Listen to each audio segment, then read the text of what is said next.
Hey, Indigo made the beat.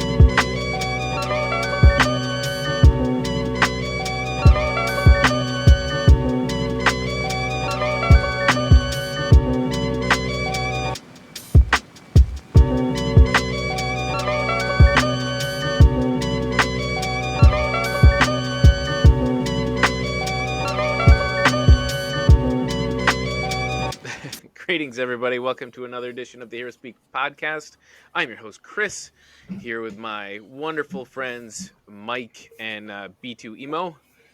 And we will be talking about Andor, Cassian Andor today, the 12 episode Disney Plus series that just finished up this past week.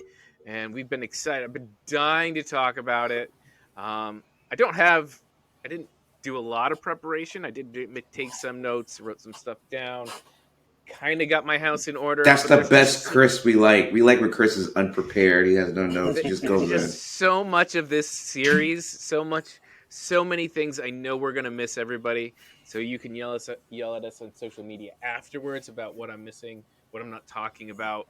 To But be fair, such a big I series. stopped watching after episode 3 after I saw Screws and Bricks. I was like, nah, this ain't my Star Wars. Like, where's the sandstone, man? Where's all the sand? Yeah, let's not Star Wars theory that out. God, that dude. Anyway, Hey, if you had to spend your entire life coming up with just theory after theory about the same stuff over and over again, you might run out of material too. true. Especially hate material. That's the tough stuff. Especially with a show like this, there's no hate to give for us. All right, I so know. let's get right into it. I'm not even going to let them talk yet. I'm going to take out all the air in the room. We're talking Cassian Andor. It's just called Andor. 2022 Disney Plus 12 episode series, prequel to Rogue One, following Cassian Andor's path to join the Rising Rebellion. This gritty 70s style war drama in the middle of Star Wars. What is going on? What is up with this show? I want you guys to tell me what you expected before the show started, and after the first 3 episodes, what was your reaction? So I'm going to let James go first. I'm honestly, I didn't know what to expect. We saw the trailers, we talked about it. Um, I kind of knew vague story elements even before the trailer came out. So in my mind, I thought what Disney's trying to do is, the big machine. They're going to push out another Star Wars special. That's going to, for money and marketing purposes, that's going to somehow tie vague story elements right before Rogue One, post Revenge of the Sith, and I'd be like, all right, Diego Luna, great actor, I love him. I didn't know much else. Anyone else was? I didn't even know Stellan Skarsgård was going to be in the show at the time, although the trailers did kind of show us. So, Chris, honestly, I didn't know what to expect. I thought it was going to be like a little. I didn't even realize it was going to be 12 episodes until week before when it announced it was going to be 12 episodes. So again, I was looking forward to Kenobi. That was going to be my show. I remember a year ago we talked about this. We talked about Boba Fett, Kenobi, and Andor, and none of us even talked about Andor. We were really kind of going back and jostling between Boba Fett and Kenobi. Meanwhile, this show came like a left uppercut to our ribs after a Thanksgiving meal and blew Came out like both John Morant shows. this year on Fantasy. That's what he came out like. Hell yeah! Like that's I don't know. Like I didn't expect anything, and that's where I was. All right, Mike, what about you? Yeah, I'm the same. When they announced this, I was like, is this a show we really need? Andor? Seriously? But, I mean, Bucks. Yeah, why not about Jyn Erso? What about her right. father? Like, what about Like, honestly, I'm glad Saw Gerrera was in the show, but I wouldn't have minded a show about Saw and his what do you call it? His mercenary, not mercenary, but his style of, his faction? yeah, like terrorism almost, like, you know what I mean? But anyway, Yeah, We got a we little got bit some of of that. his. We got some of his in Rebel too. Don't forget Rebels. right, Yeah. exactly. So, but everybody loves um, Rogue One. It was a great movie. The guy who wrote it was doing this, so you come in with some good expectations, and it didn't disappoint. You know, except for Screws and Bricks, I was thoroughly entertained. I loved the right off the bat. I loved the '70s sci-fi movie reminiscent lighting, color, sound style of this show, and especially like in the prison area, which we'll get to, and all that good stuff. But yeah, man, exceeded my expectations for sure. I think for me, I've been yelling about the 6 episode style of a lot of the Disney shows, Yeah. and every time I complain about it, my son would go, "Dad, Andor's 12 episodes." I'm like, "Oh yeah, Andor's coming out, isn't it?" Huh? Yeah. Whatever, right? Like that was the whole attitude around the entire thing. Oh yeah, that's another thing that's coming out. You know what? They haven't quite landed for me. Like I've liked a lot of series, but I've never felt they were just like so complete. Yeah, maybe like She-Hulk for me is probably the closest one to a complete series other than this, Hmm. and I was like, so even when we got those first episodes, I'm like, this is good. This is an interesting style within the universe. Mm. So it's an interesting character choice. I was like, I don't even. They're not going to land this plane. And boy, was I wrong about that. Holy crap! But All right. to be fair, they didn't have to call it like. I know the show. The show is Andor, and we probably have about 60% of the show is Andor. But honestly, it's really more of the forming of the The rebellion, right? rebellion. And like, Well, they wanted to call it Marva's Rebellion, but yeah, that didn't quite land Yeah. with the people. She was They're the already. I mean, just to point out, they're having some issues compared to the other shows getting the audience, right, and they to the point, and as praise gets heaped and heaped and heaped on the show by the people who are watching it, minus a few, um, they actually decided to go out and put it on Hulu, put it on other streaming just for services. James with Um, commercials. right. Yeah, it came out last Just night on I FX. know. The first 2 episodes. so they're going, and for me watching this, I'm like, okay, this feels a lot closer to like if telling my dad he should watch it, who loves 70s spy Hmm. or war movies. Yeah, Like I would feel he could get into this, and he's not a Star Wars dude. It's kind of like, hey, do you know someone who went and watched Top Gun in the theater? Go tell them about Cassie and Andor. hmm, Right? That's what this feels like. And so you have the, oh my gosh, I don't have any lightsabers crowd, which is fine. You also Or maybe a little aliens. adult for the younger crew, the maybe sub 10-year-old crew may not care as much yeah, watching it. They're not Yeah. going to get it the same Not too way. many I mean, some droids, will, not too but many aliens. yeah. I Yeah. don't think so. This exactly. Right. isn't this isn't Lucas' idea of Star Wars, I guess, right? Like But I Lucas think always said Star Wars was for kids. And I don't think mhm. this is the show.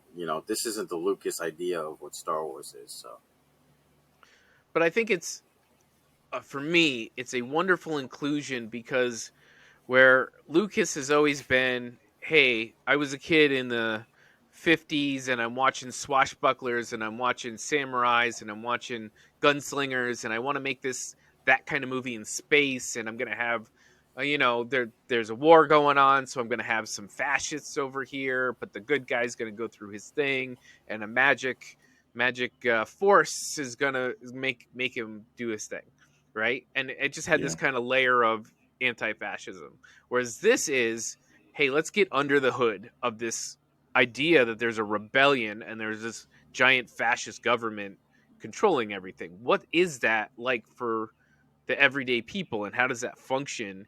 And Yeah. how and we never have gotten to see that. George, love what he's created, but he was never able to bury himself into there. And the people who took over from there, the Filonis and those, were like, Yeah.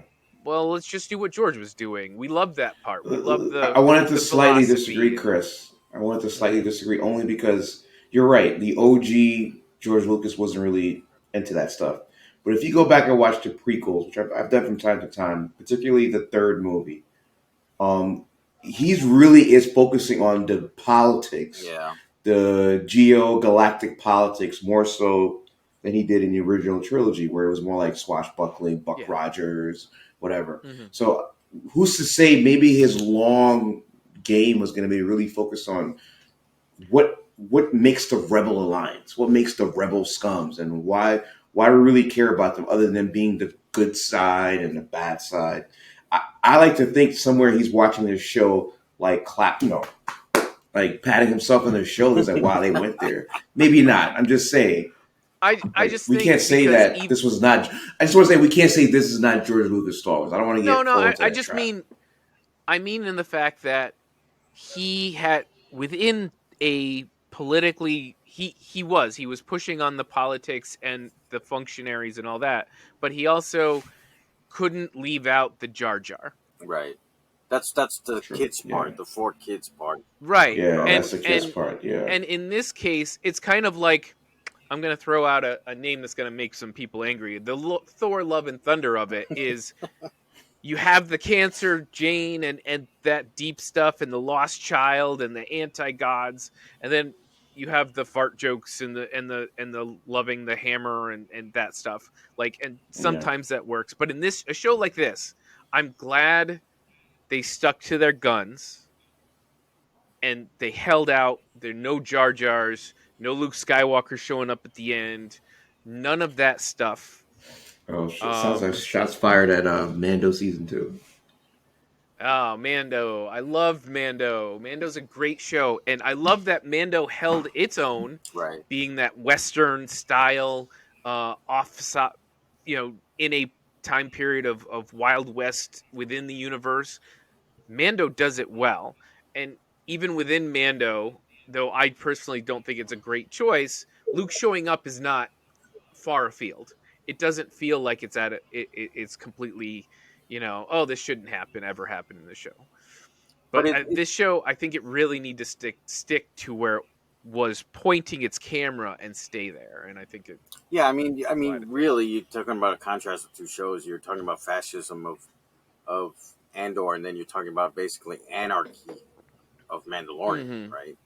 2 different eras Mm-hmm. between, and in between you had the Empire. So Which I think both work. right. That's what's wonderful is They they do. both work. They And do. also, And, when we just watched Tales of the Jedi, we talked about it a little bit the other week.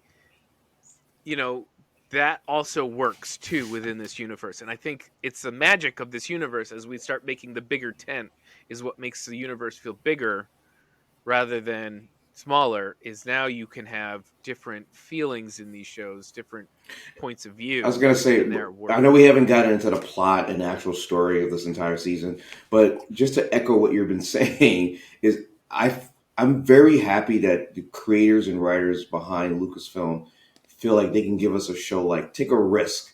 Like Last Jedi wasn't a risk to me; that was just lazy, intellectually lazy. It This, was. however, It was this, great. this, however, to me was like somebody put thought into one small part of the entire larger IP, and to the point where now I feel like this is more important than the main IP right now. Is like we're gonna focus on the Rebel Alliance. We're gonna focus on this time period because season 1 covers 5 years before New Hope. Season 2 is gonna cover the next 4 years, right? So it might be some House of Dragons time jump, whatever. We Mm-hmm. don't know yet, but like I didn't think I really cared about this period until I watched this show, Right. and I didn't think I really cared about these non-Force users. And other than Mon Mothma, when you think about it, there's really no one of significant Star Wars lore that's in this show. Mm-hmm. Cassian is only famous because of Rogue One, and that's it. Mon Mothma was in the entire original trilogy. She's been in Rebels, so you pull her out of the story, and there's a bunch of like bench players, 6 to 12 carrying this major IP with significant acting and writing and action sequences, which is great. So before we get to the story, I just want to give again.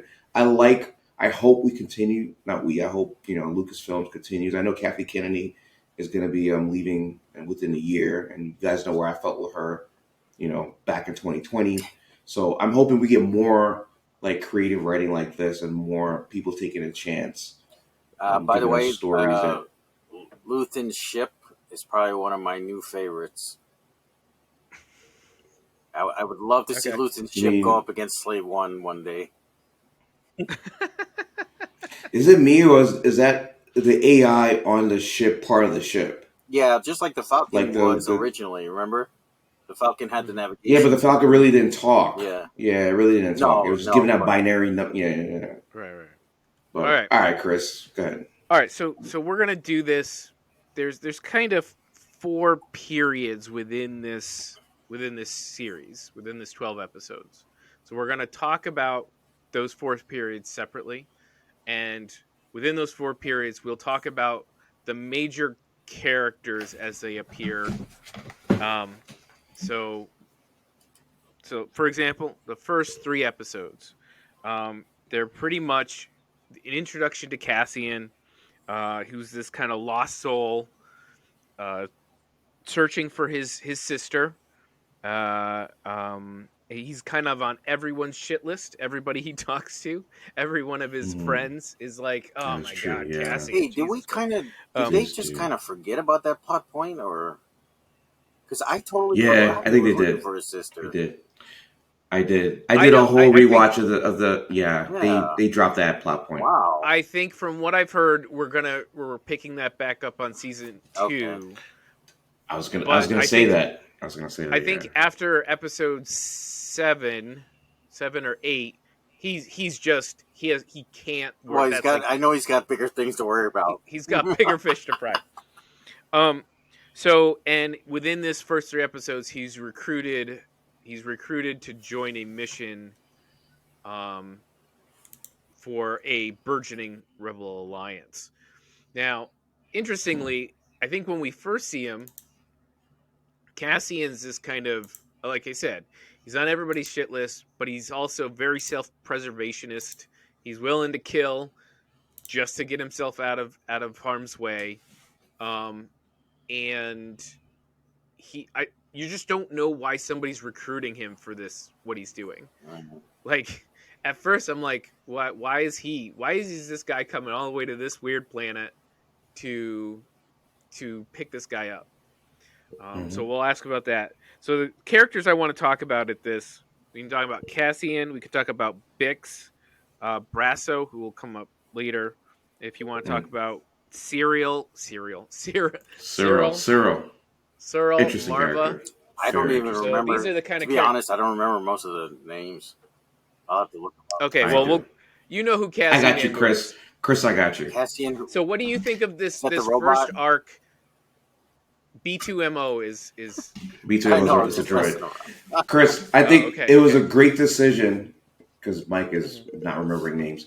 I thought it was a great decision for them to release the first 3 episodes in one shot Yes. and not give us like episode 1, episode 2, episode 3, week to week to week. Because then it might have lost a lot of folks if we had to go through that slow burn, which I enjoyed, but I didn't think without a cliffhanger after episode 1, you probably would have been like, "Oh, this show's exactly what I thought it was going to be Yeah, there mediocre." was an interesting piece of episode 1, but there was no cliffhanger. There was no big hit you in the face adventure thing. Mm-hmm. Right. It was Mm-hmm. really. No, I mean, Mhm. like, I think James and I think Chris, you're like us as well. We can watch a good drama. Like James, I started watching Succession. I'm 2 seasons in now. Like, it's just great drama, right? So I'm with you there. Like, Yes. we can Congrats. sit and watch a Congrats. good drama. Like Game of Thrones. A lot of Game of Thrones is just just talking. Mhm. You know what I mean? There's not a lot of Yeah. action Yeah, in it, but House of yeah, Dragon you can and all sit there that. and Yeah. watch a good story and be intrigued. So you don't necessarily need blasters and explosions, at least in this Mhm. group, I think. But some people, Mhm. Yeah. they can't live without it. It's got to be, you got to bring the funny, you got to bring the bang, bang, you got to bring, all that kind Mhm. of stuff, or they won't watch. Right. Yeah. So you can't help them, right? Yeah. So, Yeah. I liked after we got the first 3 episodes and it felt like a mini story. I was like, oh, I like that. I really do. I felt like I got something complete, but was still interested in hmm more. So Hmm. they did a really good job. Also, um, let's also mention, I think what they did they did solid flashbacks, but also they kind of built a culture on this planet that becomes important much at the end of the series. And you don't realize they're building it as you're watching it. It's just little things like Great the point. colored Great point. gloves hanging on the walls, Mm. the bricks that you see, their jobs, what they do, the colors. There seems to be specific colors within what people are wearing, some oranges, some reds, some yellows, Right. very Yeah. specific. Everything's very specifically chosen. Um, they did a wonderful job of just building this little tiny planet culture that wasn't just, hey, let's send them back to a planet we've already been to, and Tatooine. you're right, yeah, exactly. Let's do another desert planet, right? Yeah. You know what I like It too, felt because like in the something. first episode is they start with that score, which I'm a huge fan of. Normally, I don't talk too much about the musical score, but I think I really love at the end of the first episode, they start with like that rising crescendo of the music Mm-hmm. as it gets to like right before the credits. So you know now episodes 2, 3, 4, and so forth. When you get to that point, something pivotal is going to happen, something critical because the music is telling you, okay, now you're used to it from the first episode. This is episode 12. This is the moment that you need to like that meme where the guy's playing the video game and he moves forward. And I think again, great setup from the first episode moving on. Great setup how they even tied in the musical score into the plot. And one thing this show does well is they give a character a chance to give a speech. Now we don't always get great, huge, long speeches in Star Wars. There are some, there are some good ones out there, but we got a little one Palpatine. from Marva in these first 3 episodes. We get a little one where she's sitting in the chair, and That's right. Yeah. um, she also obviously gets a great one at the end. So I just want to call out that they do a good job of hitting those right at the right time. It's not out of nowhere. It's not at a inopportune moment. It's not Cassian Andor trying to be a big, huge, bombastic leader. It's really someone when Cassian needs to learn something, they throw something in Mm-hmm. there. You Very, know very, very what? Something yeah. Go ahead. else. If we just talk about the beginning arc, is I realized immediately, maybe not the very first episode, but definitely by episode 2, like this world felt a lot more real than Kenobi did, Mm-hmm. because we know we just saw Kenobi not too long ago, and obviously they're using sound stages, they're using whatever. We know that behind, but this world that they built on Andor, these worlds wasn't just ferrets, but they felt like these actors and people are involved were actually on a stage somewhere performing. There was like scenes and designs, Mm-hmm. and it just felt like I'm not The watching a Star anvil, Wars show. It the felt like I was big watching anvil. a HBO Max show with Yeah. Mm-hmm. Star Wars IP. Yes, the Anvil, the little version of their Watchtower. Everything about it felt to me like it wasn't meant to be a Disney Plus Star Wars show. Like it was meant to be an Mm-hmm. HBO Max show. I mean, no offense to Disney Plus, but just saying. And maybe just call out the Bix actress. I wish I had all the names up Oh, I here. forgot her name. Andrea Arjona or Yes. Arjona, Andrea Arjona as Bix, and in the beginning she did a nice job. She had some decent scenes. It isn't until like the torture scenes at the end of the series that she really gets to release as an actress. Mm-hmm. And man, Hmm. wonderful job. Yeah. Hmm. All right, the first arc wasn't huge. It was more introductory into the world, into Andor, the person, and of course we initially get to meet Luthen. But the second, this is the big, huge, like bombastic. You know, everybody's like, "Wow, this is the best series." This arc, the second arc, episodes 4 through 6, which is Cassian joins this little rebel group on an off planet who's getting set up.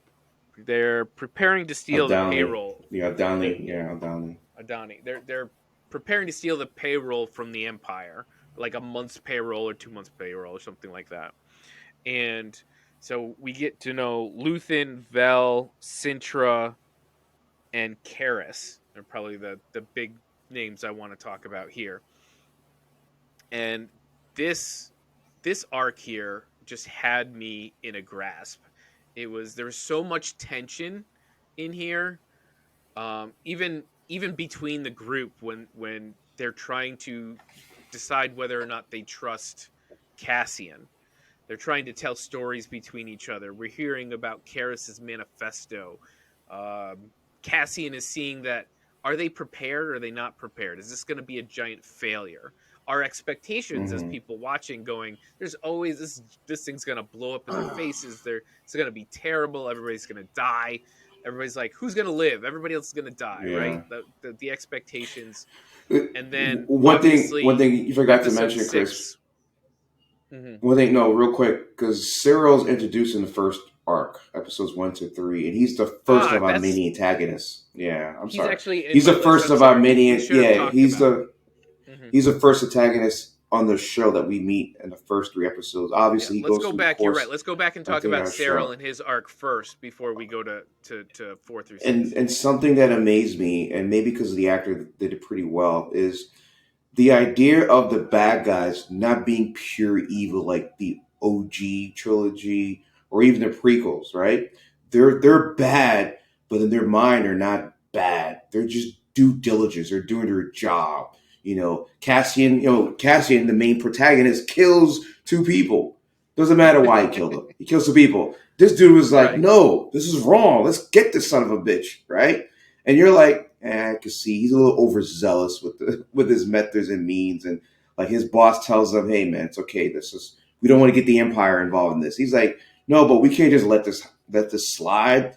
And his boss happens to take the one time his boss takes a vacation. This dude decides to use his full powers, and then that arc in episode 1 through 3, I think, was interesting because it sets up a lot more similar narratives with quote unquote bad guys, right?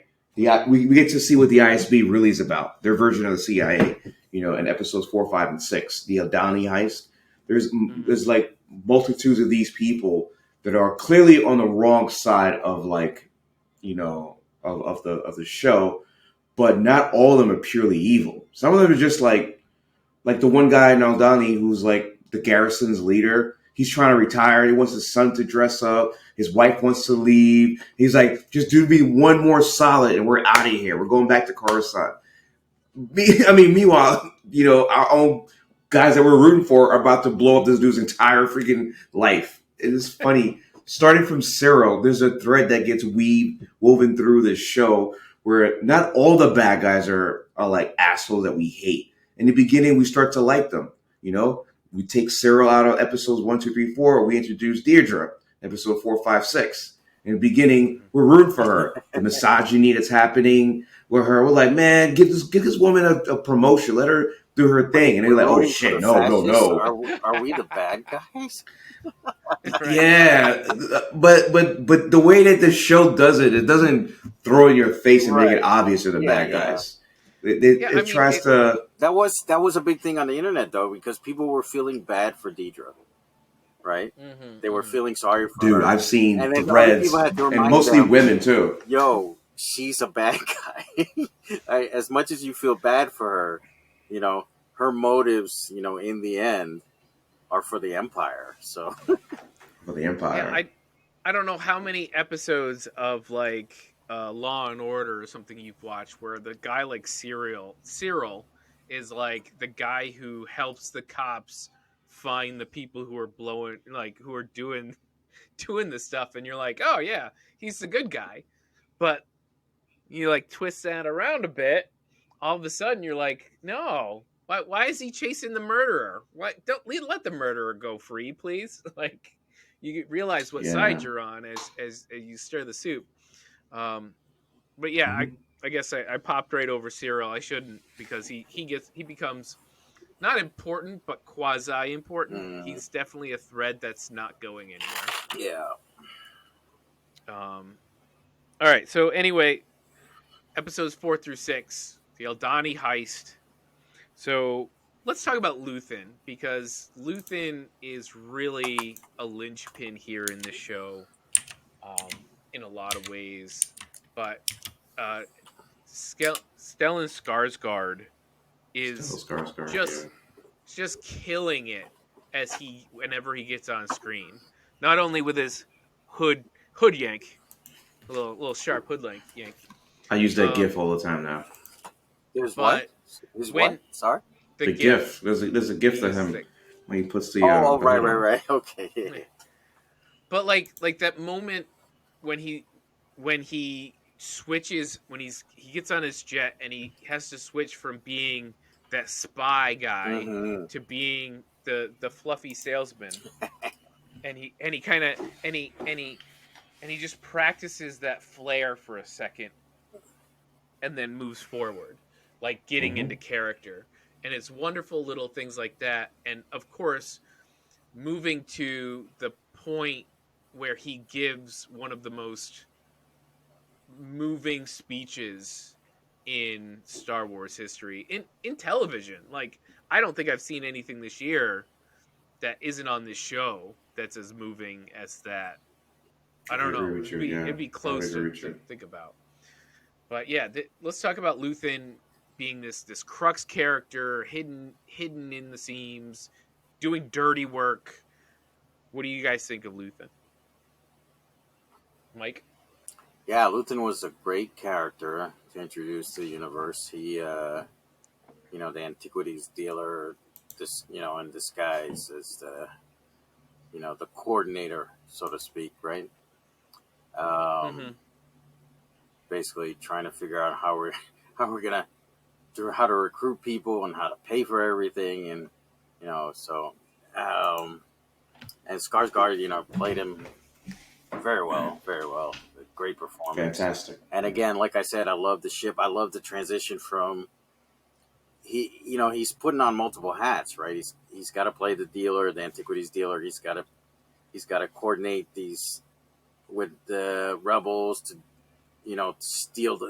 steal from the vault, and then you know then you get to see this badass side of him when they're trying to capture his ship, and he's just going out, Mm-hmm. full, you know, uh, fighter pilot mode, and I'm just like, wow, very impressive. So, all around great And character. it it's interesting as when Saw like rattles off all the different Mm, factions within the Rebel Alliance, and Luthen is that character in the center, that axis that they're looking for, obviously, Yeah. who sees all of those, but also sees that if they were to find a way to work, they can actually make something. They can do something great, and they can accomplish something. But otherwise, they're just little explosions going off that aren't having the proper effect. And You he's know what? Sorry, Chris. I was yeah. gonna No, go ahead. Go ahead, just James. no, because as you're talking, my mind is thinking of something that I didn't think about before. I think the show, maybe I could be totally off, but to me, Luther's character, the Axis term, that you sparked something in my head. I think there's three main philosophies that the show is really trying to harken us. Is one is Luther being like the brain trust of the Rebel Alliance, right? He's the one that's working on Martha, making sure the financials are straight.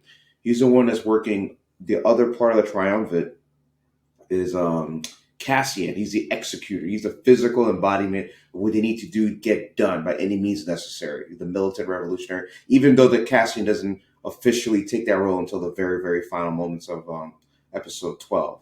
And then on the other side, he's got the Saw Gerreras. They're like the guerrilla warfares. They're not too smart, but they're willing to lay their lives down and take down power stations. And, they're like, you need those guys too.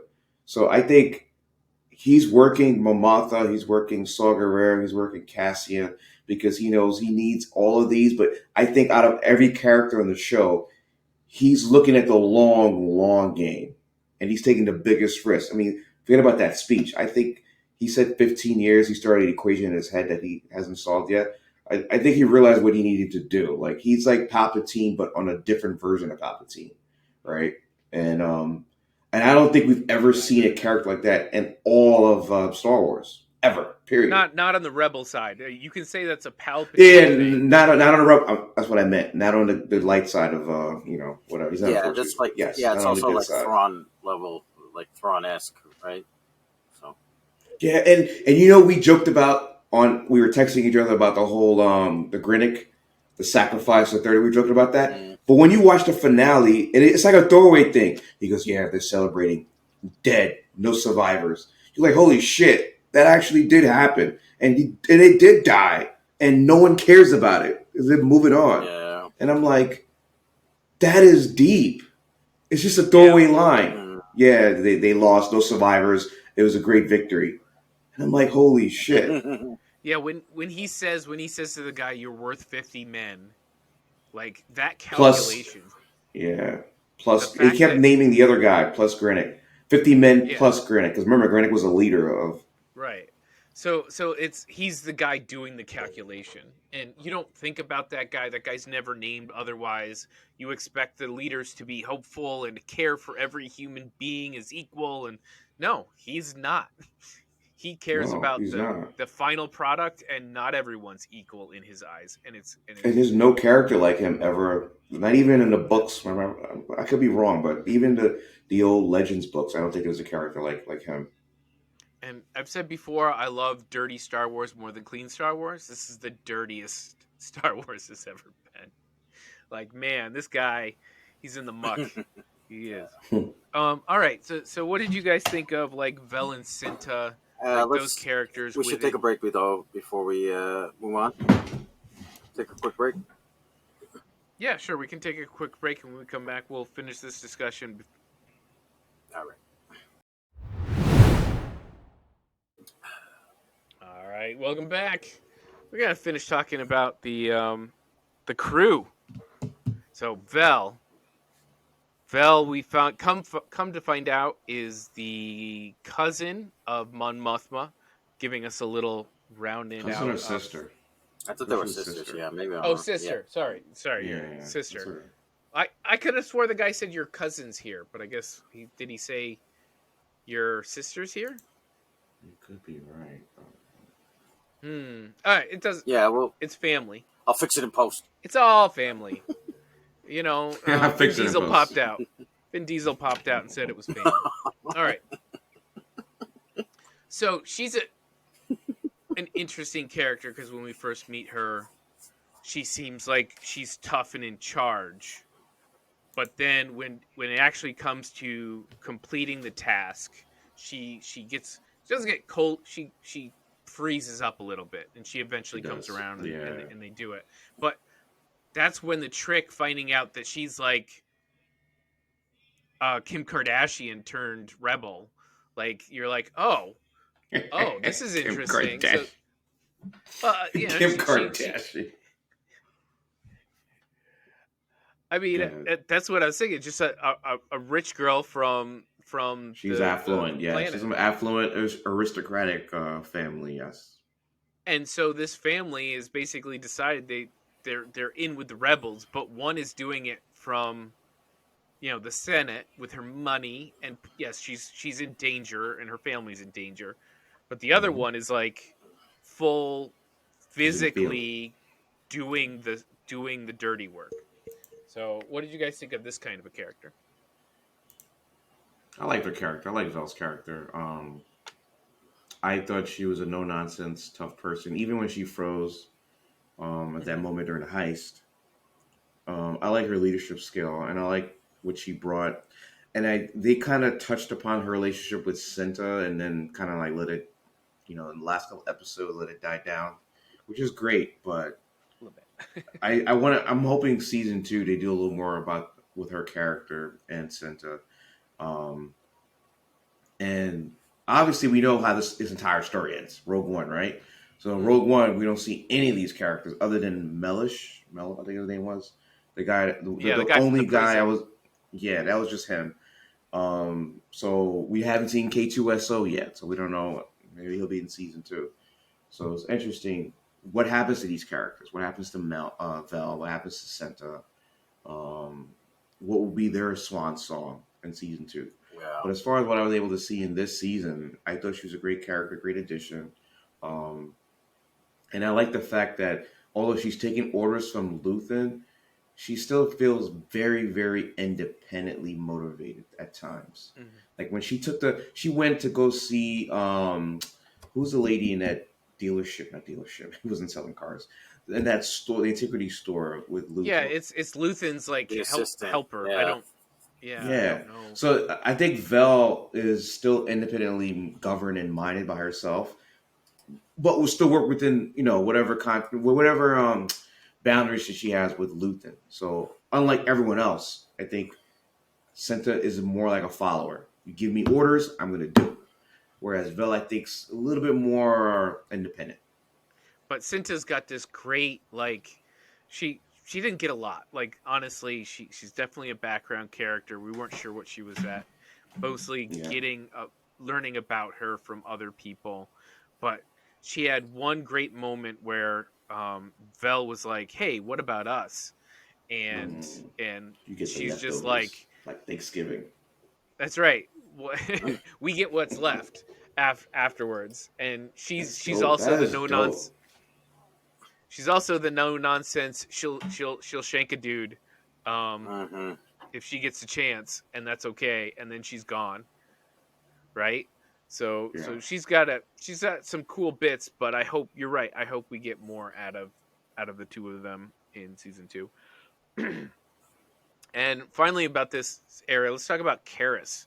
He he doesn't seem important at first because he's like the young dude on the squad, but we learn that he's writing a Fell asleep manifesto, doing CQ. Yeah, he was CQ duty, falling right? asleep.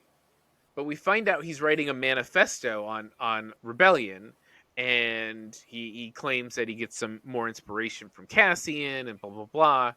And then Mm. upon his death, Cassian is given his manifesto, though he doesn't want it, and this becomes a big thing, and one of the huge voiceover at the end as we find out that Cassian was reading it.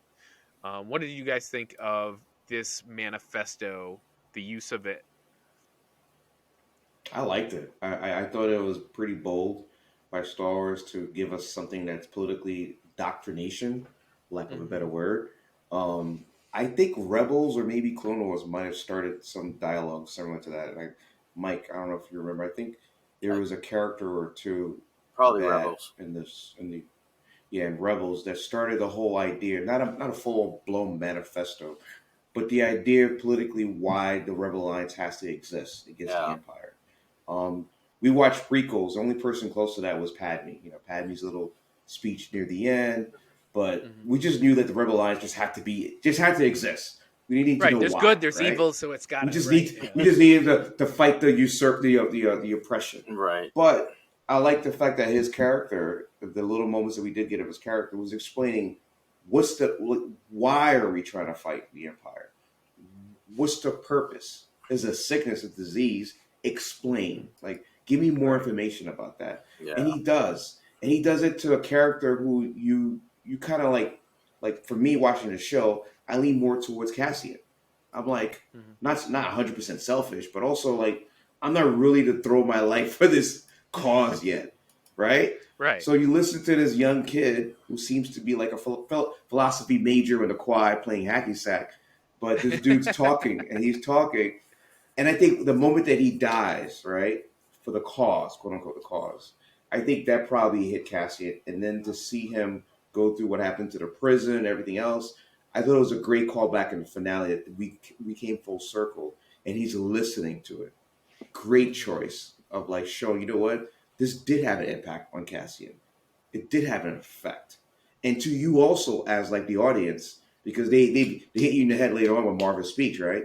But I think the Mm-hmm. manifesto really was a great callback because that's someone who really was like writing it down and thinking about it, and Cassian first physical encounter with somebody that was really against the Empire politically was what's his name? Crevice? I keep killing his name every time I Who say it. Karis? Karras, thank Car- you. yeah. Karras.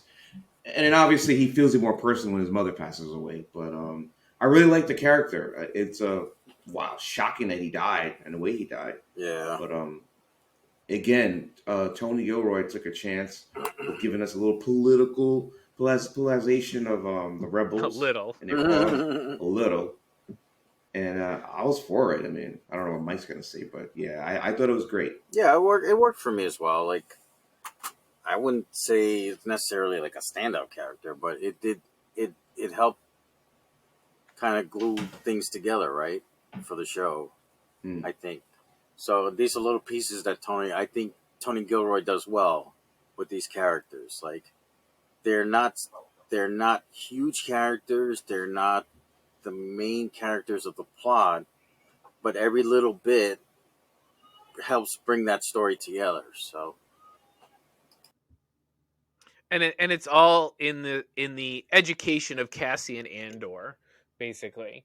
Like all of these people telling him why it's important. So right, Cassian's a character who has the ability to do certain types of things really well, and he's sought after by Luthen for that. Mm. And we see those capabilities come through, especially in the prison, which is the next arc we'll talk about, um, where he has the ability to see what's around him, uh, and kind of make stuff work, find delegate the proper authority to people, and do the dirty, shoot the guy who needs to be shot, right? Mm. Stab the guy who needed to be stabbed. He's down for all that. Yeah. But he when we see him first, he's got no purpose. His purpose is finding his sister. That's it. But then Marva talks to him. Then Luthen talks to him. Then now Karis talks to him, and then we meet what's his name in the prison. Andy Serkis' God, character. yeah. I forgot his name too. Anyway, so all of these people are rubbing off onto Cassian Andor, and he's going from just hating the Empire to being political, to Mm. being radicalized in a sense that instead of just I wouldn't saying, say "Yeah, I hate," radicalized. I would say radicalized. he's going from hating the Empire but doing his own thing, self protection, to working against the Empire specifically. Yeah. So I don't know what you term that would be that arc, which is the overarching arc of the season, He's is Andor impassioned. impassioned? Sure, why not? Anyway, all right. So last thing, great visuals at the end of episode 6 with the uh The the eye. The eye. the eye, yeah. Um Great use also of local customs and creating um, showing the Empire hating locals. They hate culture. They don't like letting people have their thing. It's very colonialism Mm-hmm. with the Empire, and the way they use that in that episode really kind of also makes you hate the Empire that much more. You know what Respect this them this more. this show does well, more than I Mm-hmm. expected it to do, was you look at Coruscant as the capital of a really tyranny colonizing empire, like Mm-hmm. because they show you the Mamata scenes and she's living lavishly and stuff, but then you see the outskirts of what's going on in these other, on Ferrex, on Aldini, and all these other places where people don't have the luxury of Coruscant, but they're under the weight, under the thumb of the empire, and it's like it makes you And think like, mm-hmm. and yeah, I'm just trying to say it makes you. the slow movement of the Empire and taking away little bits, as the guy on Aldini says, "Yeah, we took away this, we took away that, we let them have this for now, but we're going to take that away next." Like the Exactly. slowly picking away at their culture and their individuality within the system. right. Really great writing in that. Great writing there, yeah. All right. So now the next one I think is more of a 4 episode arc, and it's like 7 to 10. It's the fallout of Aldani. So Luthen, Cassian escapes successfully. We're like, oh my god, it's sort of successful. Vel escapes, Cassian escapes, the other guy escapes, but Cassian kills him. Cinta escapes, and of course, unfortunately, we do lose some people. But they take the money, and it causes big ripples throughout the Empire, throughout the Mm. ISB, and we get this great Execute Order 67. What? right. We get a great conversation between Luthen and Mon Mothma. So we'll talk about Mon Mothma more here, where he we this is the first time where he basically says, "Yes, I want the Empire to be as bad as they possibly can be to people. It's the only way to get through. People are sleeping," and it's something Marva says in her speech, Perfect her choice death of speech as words. well. Yeah, people were That's sleeping. right. Yep. That people they're just letting Complacent. stuff happen as stuff slowly eats away at their rights and as their freedoms, Freedoms. you know and Luthen wants that to be quicker. He wants it to be harder. He wants it to be more dangerous to wake people up. Awesome set of scenes. But this whole arc is interesting. Let's talk about Mon Mothma a little bit. Mm. I Genevieve O'Reilly, I Yes. think, is the The actress. Yes. actress. Yep. And as James, you said, she's appeared.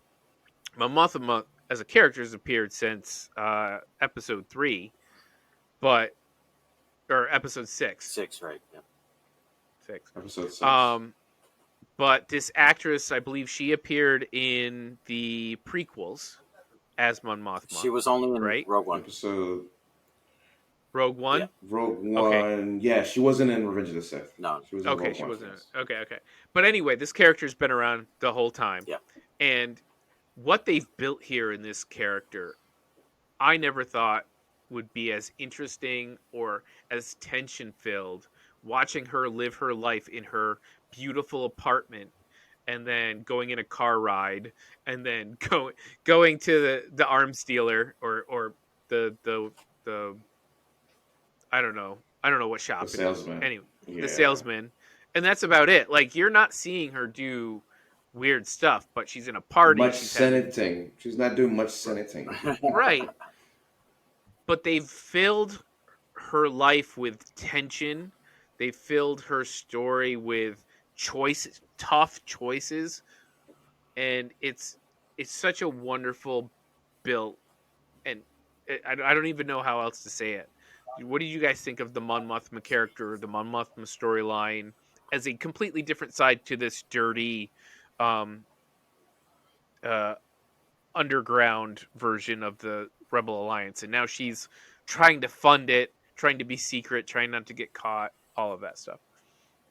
I mean, I think it really makes sense to have her on this show. Not just because she's the only relic and tie in to the main Star Wars canon show, but also the fact that as a senator, she's still directly tied in with the Empire. She still is an acting senator who is, you got to say her day to day activities include going to Coruscant and vetoing whatever Palpatine is trying to pass down or not. But secretly, she's funding the Alliance. I think there's one episode of Rebels that she was featured in. And it was like a throwaway, but you start to see what she was doing in Rebels to help fund getting them ships and materials, right? Mhm. But in this show, she's probably funding most of Luthen, if not all of Luthen's activities, because there's a speech where she talks to her sister Vel, and she's saying, "Yeah, it was in the beginning it was easy, right? She was taking money out of this account, that account, and no one was wiser for it. But now it became tough. So she's like, all of a sudden she's trying to cover her steps, except there's one ledger. So like, where did all that money go? Was it Saw? Was it the guy Grinnick who got killed? Like, it wasn't. Toss the Maybe it husband wasn't. under the bus. Toss the husband under the Oh bus. Which is man. great, by the way. I love that. I love that. So I'm like, this is great. Like the fact that they're using her character as the financial backing of the beginning stages of the Rebel Alliance. Because if you really want to dig into it, you need money, right? Any coup revolution, you need money, weapons, you Yep. name it. And she seems to be right now, as far as we know it, like the major financial backing of this movement. Mhm. And that gives her character even more of a gravitas when you think about it overall in the Star Wars canon than we had before, other than the Many Bothans died to get us this information. All right, that was cool then. Yeah, I'm really But glad that they expanded on her character like that because like you said, Return of the Jedi, it's like a 5 minute scene, and in Rebels, mm-hmm. she's maybe in it for 20 minutes. Not Rebels, sorry, Rogue One. You got like 20 minutes of One. her arguing with Jyn or so, right? And so it was good. It gave her character a lot of depth, and you can see it's not conflict she has per se with is she doing the right thing. It's more conflict of how am I going to How do this far? and get away with it. You know what I mean? Mm-hmm. And I don't want my Mm-hmm. husband knowing. Really, I don't want the Senate knowing, and even my daughter, like her daughter, is going through this whole thing with this. What it's like some kind of religious cult or something. Well, it's like it's actually their cult, the culture from her whole planet. Yeah. Just like Padme, she was married at like 16, I think they say, and she was a senator by like 17 or something stupid like that, having Yeah. children run the Senate. Um, but her daughter, it's something that she doesn't want for her kid, Right. but she went through. But her daughter's kind of into it, Yeah. but she was willing Yeah, to fight very into it. against. Yeah, she didn't want to do this, She was leading like the Young Republicans Club.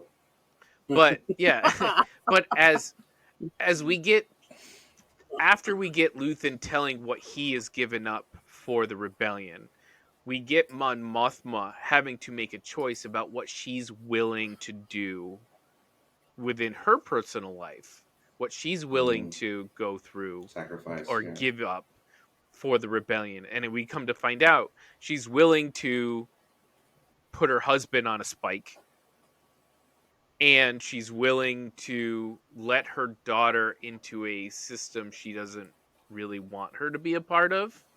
Mm, Neither of them yeah. necessarily know what she's doing or why she's doing it, but it's interesting as she makes those choices at the end. And whew, I the think it's great actress's that face, also her sister great or acting. cousin, we haven't figured out yet, is also involved. So she's not Right. 100% isolated in this Right. cause. Like she has family that's also invested. That is, an extra step beyond what she's willing to do at the moment. I thought that was cool because the conversation the two of them had when she came back to Coruscant was very Mhm. interesting because it made me realize that Mamata isn't 100% full blown in the Rebel Alliance yet. She's doing what she can at a distance, unlike Mm. her sister slash cousin. But by the end of the show, when she makes that decision to betroth her daughter to this dude just to cover the financial, that's when okay, now she's 100% in. There's no going Right, back. exactly. Okay, this is also a section where we should talk about Deidre. Deidre is such a fascinating character. She's obviously been throughout all these, but as the ISB increases their pressure, she gains more power, and we see her as the bad guy she is. Um, and as you guys already talked about, originally we were kind of rooting for, hey, the spunky lady who's not being seen for the quality of her work, and then It's you're like like, Dolly Parton. oh, What's that movie? Dolly Nine Parton to working five. 9 to 5. nine to I was like, five. yeah, man. She's trying to beat the misogynistic man's world. I'm like, yeah, I'm rooting for her. And then whoa, Talk so about turning it against you, right? This is some white feminism shit, right? wow, we went there. Sorry, I that's Mm, Brooksy would love that joke. Brooksy would love that joke. All yeah, right. she would. Anyway, so what did you guys think? This actress was one of my favorite uh just what's the word I was looking for? One of my favorite performances of this was Deidre. I thought she did an awesome job, especially like when she captured Bix and she's doing the interrogation. One of my favorite scenes, when she's interrogating Cyril, and Cyril's like, "Oh yes, mammy," and she's like, "No, dude, don't do that." But Creepy. yeah, she did some great work in this series. What did you guys think of the Deidre character and Why don't I have her name down? Oh, the Look it up. actress. Yeah, it's Denise Gao. Anyway, Yeah. Mike, what did you think of I don't know. Deidre? Let Mike go. Yeah, I Go, Mike. mean, it's a perfect reminder. I mean, like you said, you start to get this empathy towards her, feeling bad for her, and then towards the end, she reminds you why you should not like her when she's torturing Bix and the people on Phoenix, right? So Mm-hmm. it's perfectly well played, well acted on her part, and well written. Another well written character in this show. You know, you you got a lot of these characters. Like, do I like them? Do I not like them? I'm not sure how I feel. But in case you're Mm. starting to like this bad person, let me just remind you why you should not. So, Don't name your kids after people after the first like 4 episodes of a show. right. So, Uh, anything, James, about Cyril? No, I'm with Or Mike not here Cyril, with Deidre. Deidre. Deidre. Yeah, Deidre. Yeah, like in the beginning, they played it really well, where you feel like you're in her corner. She's the man's out to get her from. She's got to prove herself. She's got to do the extra work and the research. And like clearly, there's an organized rebel alliance happening, guys. Hello, and the fact that even you are and mentally you're saying she's right. Like there's an organized freaking rebellion happening. Wake up, Empire! They're like, holy shit. Who am I? I'm like, am I clapping for the Empire? And then within like 2 episodes, they remind you like she's not on our team. Like let's not root for her too hard. Yeah, like Mike said, Exactly. like it's the actors did a great job. All right, so I love the setup of this group of episodes in that you think Cassian got away. He got his money. He's Marva tells him she's now Miss Rebellion, and but he should get off planet. Um, and then he gets himself a vacation spot in Miami, in Space Miami, and you're like, Space oh, Space Florida. Miami. yeah, maybe he made it. But then you find out that Space DeSantis has taken over and Mm-hmm. is clamping down and is is Clamping down on migrants. right. Show me And your just because card. they didn't like the look of him, he was running too fast, and they arrest him, and he gets X number of years for no reason, like because they're looking. He just starts to find out what the Empire really is doing. That they're taking people, they're using prison labor. We get to see inside a really amazingly designed, from a production standpoint, not from an Empire standpoint, amazing design prison. Uh, we get to meet Kino Loy, great character by Andy Serkis, who sent That's the name. probably Kino. probably sent every Star Wars theory type podcast and news agency into a tailspin, thinking that they were going to get some sequel prep as Andy Serkis was Andy Serkis, who cast. played Snoke. Yeah. So, But I'm anyway, just going to disagree with yeah, you go ahead, there on Mike. the prison design. I imagine that's every prison designer's dream is to have that electrified floor. So I think that was an actual well-designed prison. Yeah, right. Yeah. Oh, and the food without flavor from a tube Oh, that you just squirt down your mouth.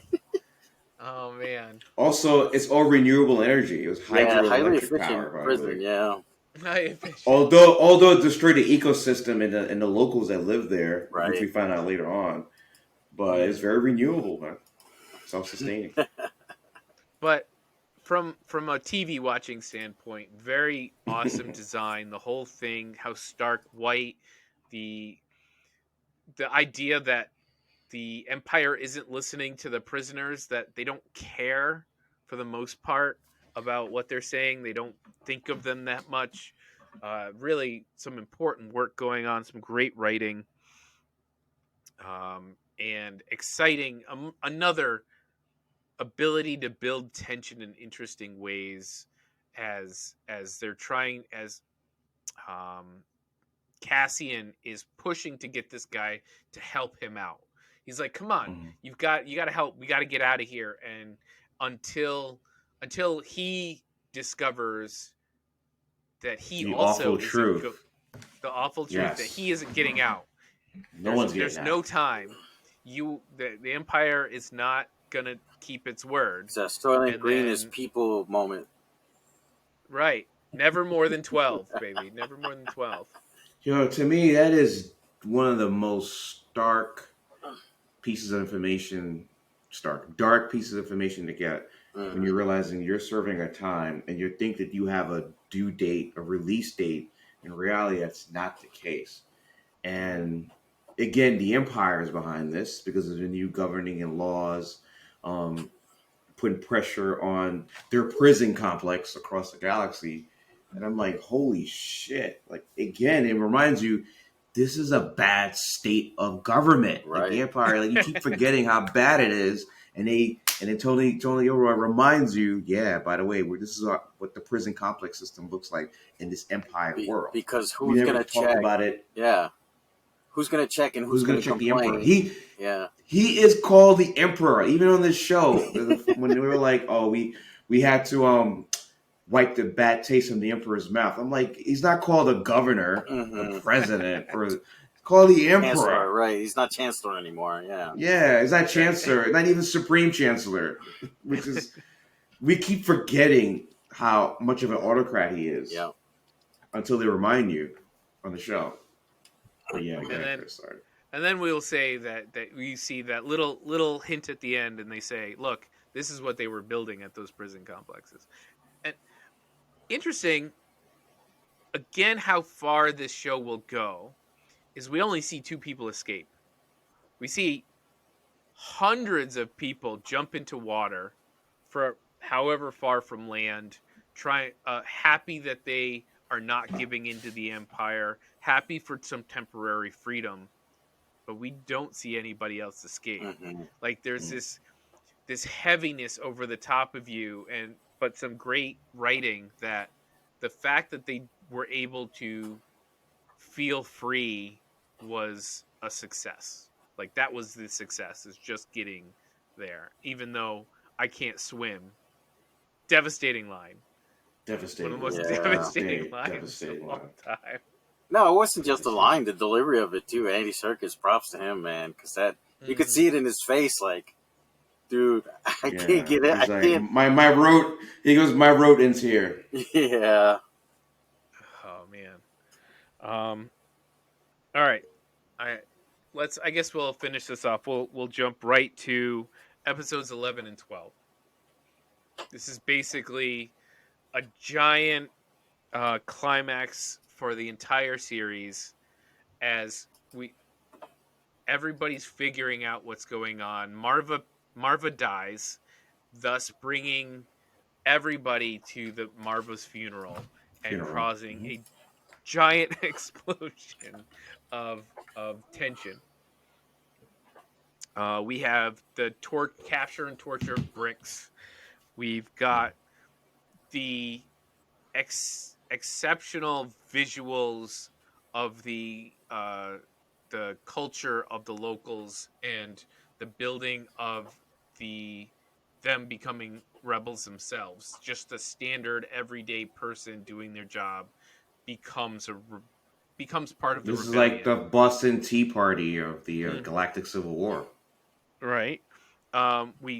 We get the manifesto in our ears. We get Marva's wonderful, amazing speech. Also, Speech. um, we get Andor We coming we get back. Deidre also. Oh, sorry. We get Don't forget, Deidre Deidre's now has a full control and bringing in the whole garrison and all that. She's on the ground now. She's there. She's on boots on the ground, ready to get this and Axis in Andor. she is so full of herself. She thinks she's got it. She thinks she set the trap. And then we got Cyril showing up like the Hmm. weirdo he is. With this old Just sergeant that he dragged that's from right. like that welding colony. Being in the wrong spot Guys, and I gotta go on just mute for a saying, minute. Just keep going. okay, Okay. I this let's mostly talk about the final scene, even though these two episodes are really well done together. Mm-hmm. Just a time thing. So what did I say? So when we start hearing Marva's speech, and the band comes in from all across the town, and the ISB is coming in from the other direction, and there's like this clash, this tension clash coming. I love the fact that you never see Cassian stop. It's you know Hmm. I would have expected Marva's speech and him to go, "Oh, my mom! I want to listen to my mom." No, Oh, he I see what you're is saying. Yeah, you're right. You're right. he is still on mission the whole time. He knows what he's there to do. You know, but you see Bix on the other hand, sitting She's there listening through the listening. window. Yes, yes, yes, yes, yes, Oh my yes. god! And then Like, they show you the way they directed it too. They cut different scenes where they show the people in the crowd, like the guy who lost his father, who was hung off oh, making camera. the We never even bomb. saw. Yeah, This I think his name was Park or Pac, whatever. His son making a bomb, and his son looking, teary eyed, Brasso looking. The other guy with who's the brick. Cassian actually, yeah, the one that Cassian actually spoke to, and he told his mom was dead. So they're giving you all these, and then they give you Cassian, in the balcony in the second story trying to get to Bix. Meanwhile, you're hearing the audio playing in the background, the music, by the Mhm. way. And I'm like, this is some great directing. Like, this is Yeah, phenomenal. they really got everybody to do. Like, it didn't feel like it was like, okay, let's stop and listen to this really awesome speech I wrote. No, you're right. The It story was, kept, the narrative continued. Things were happening off screen and on screen. The audio was, her speech was going up until the final 15 seconds of her speech. When then went back focused to her. It was like, fight now, blah blah blah. And mhm. then that's when they showed you, okay, now the dude that's leading the garrison on the ground. He was like, enough of this. And then the rest of the story. Kicks over B2 emo. Dude, Eric freaking yelled when that happened, man. Don't touch my droid. No, but Yo. it's wonderful. They let everything build and come to a true climax, and stuff was going everywhere. People were reacting in different ways. I love, like, Deidre almost getting trampled but saved. I didn't like that she was saved, but Deidre almost getting trampled Yeah, because she got a she rock thrown at her first too, right? Like I watched it Mhm. twice, and something was thrown at her, but it looked like it was a piece, like a rock was thrown at her in her head. Her Yeah, that's how hat she flew got off. knocked to the ground and then dragged. Yeah. The guy hitting the one dude with a brick. Also, like, them not winning. Again, just like with the prison escape, you you don't really see the final. You see Cassian escape with Bix, but that's it. Hmm. You don't know if the town overran the empire and took everything back and hurrah, we won. It doesn't feel like it, Doesn't feel like that. Doesn't feel like that. but you don't Doesn't feel like that. specifically see everybody getting arrested and everything like that. You see Yeah. kind of this horrible clash, and you have your expectations, you have your feelings about what's going on, but it's important but not important, right? The important part is that these people got inspired to be rebels for a day, Hmm. and For this they one put skirmish, they said we're going, balls to the wall. Like the character that I just mentioned before that was the one that told Cassian his mom died. He gets shot, blaster bolt, Mhm, and then he falls, and the camera pans, and you see his face for like 5 seconds, dead. To remind you, this character at one point in the story was important. Now he's gone.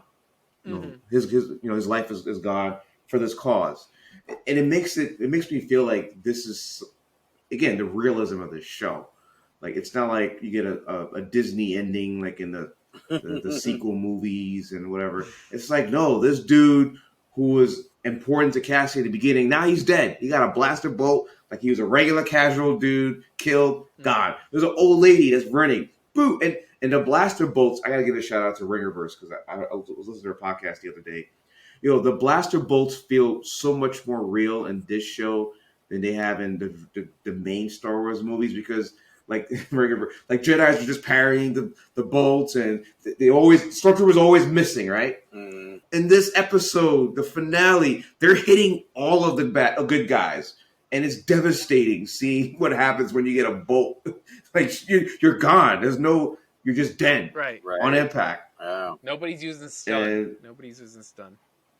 yeah, so to your point, Chris, this little I call it the Boston Tea Party of the Galactic Civil War, but you're right. We don't know what's the ultimate outcome of Ferrex after this. You want to call it insurrection, you want to call it, a rebellion, whatever. So I But figured, because of that was my thought go too. ahead, Like, what's right? going to happen to these people? And my first thought was, well, Palpatine's just going to send an entire wave of Star Destroyers, and that'll be the end of the planet, right? So, That'll be that, yeah. And then he'll make an Well, example of them. But yeah, then that but also, to Luthen's point, that will inspire more people. right. You know, well, and also because we were also listening to the manifesto just before all this goes down, right? Or was it during? Like the it was before. It timeline in was my head's a before. little bit off. Yeah, it was Before, before. but the way he says that the rebellion requires lots of little things to happen, and eventually there's just too many things happening, and the Starts walls will leaking. break, Yeah, and everybody here is one little bit.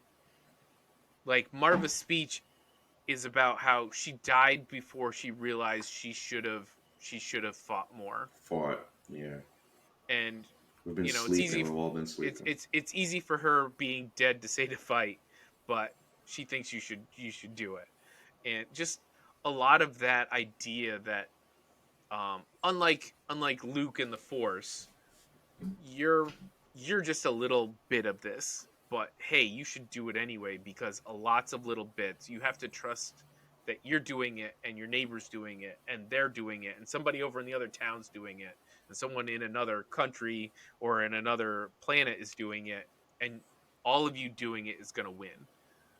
But it's for, you're doing it for the cause. And great build up, great writing, um, great acting made it all come together. Yeah. Yep. All right.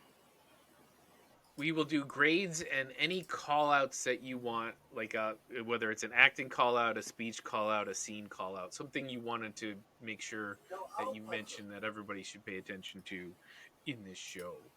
So we're going to start with James. What's your grade and anything you wanted to call out? Wow, there's too much. We'll be here forever. I'm Too calling much. everything I know. out, but we, It's a we hard talked part. about the post credit scene. I think the fact that they build the ultimate. They were building the weapon that would eventually take their own lives out, but they were also responsible for that weapon being destroyed eventually. It's like a weird circle, whatever, snake eating its tail type of thing. Nice little post credit scene there. That final scene with Luthen and Cassian, I thought was a great way to close out the series where he's in, like he's like, you gonna kill me or what Right. in? That was good. Again, the fucking music, the way it ends each episode, even the finale, it's in my head right now as I'm talking to you guys. That music and then the credits, dude, that is awesome. All right, grade A plus plus plus. All right. And that's all I'm gonna say on that. All right, Mike. Yeah, so I'm going to call out again that scene with Luthen on the ship trying to escape from the Empire and going into attack mode and deploying all the weapons and the countermeasures. Man, that was just a great fight. Like, I said this is a drama, but that one, the action sequences we got were amazing. Like, few and far Did you between. did you know that was a did Well, you know that it exists? You could fight a tractor beam. Like I never yeah, knew right. in the 40 years of watching Star Wars from the first movie A New Hope when Han Solo we never thought it was a way of evading Oh no, tractor it beams. breaks the universe. Oh no, it can't work. Sorry, Mike. Yeah, Go ahead, Mike. no Sorry. worries. Go Yeah, ahead. great. Great action sequence there, and so A plus for me as well on this series. I can't wait to see what we get season 2 coming. So All right. I guess right, for Chris, what you me, got? the call out is just the speeches, and in such a way that it's just the writing in this whole show is just so sharp. It just like I have not seen within this kind of a genre universe. I have not seen writing this sharp, so pointed, so direct, non equivocating. Just like God, you I think want it's to the say first it, time you all three of us are agreeing on right. something You like want to this. be anti-fascist, then fucking be anti-fascist. Don't equivocate, right? Right. And man, all right. So I'm going A plus. I am. Wow. I think James been telling me for the past several weeks he thinks it's the best show of the year, and I've been fighting It's him tough. because We've had I good wasn't TV this Hold year, on, man. Mike. I Let him. I want to hear where he's going. Sorry, go ahead. Go I ahead. wasn't sure they could finish it. I honestly wasn't sure they could finish it. And man, it is definitely top two, if not the top one, but I won't make that decision until the last minute when we do our final end of the year show. But Mm, I thought I this is almost had him. Severance. 1 and 2. 1 and 2. yeah, I don't I know. don't know, man. There was, like I said, so Mm. much good TV. When we do It's like weighing the hearts, our right? end of year show I don't know. soon, it's going to be a tough. I mean, Severance was a good show too. Severance was a good show too, but So it yeah. wasn't this. So It I wasn't think this. everybody should know if you're watching this that we're going to do a end of year show for movies, end of year show for TV. Those will be our last two shows of the year. We'll take Christmas off, and we'll come back next year with that with all new And improved. new and improved. All right. Well, I want to thank everybody for joining us. I had a wonderful time talking about Andor. It's hard these series full seasons. There's so much to talk about. We obviously didn't cover everything. All the characters, all the acting, the writing, the production design was amazing, even with bricks and screws. Oh man, so much. All right, come back next week. We'll talk about the whole year, which will be even more fun discussion. Mike, where can people talk to us about Andor and the rest of the year's worth of entertainment? Yeah, so if you too don't like bricks and screws, you can leave a comment. You can find us all over the internet at Heroes Peak, Facebook, Twitter, Instagram, TikTok, and YouTube. Like I said, leave a comment below, like and share the stream. Hit the bell in the corner to get notifications when we drop our new videos. And back to you. All right, thank you very Please much. leave a comment. Leave a comment. Ladies and gentlemen, please leave a comment. Say something. Whatever you're thinking about. If you agree, disagree, just leave a nice comment or a bad comment. Doesn't matter. Leave a comment. Do not text. Even you, Ron DeSantis, even you. Yes. All right, good night, everybody. We'll see you next week. Hey, All right. Indigo made the beat.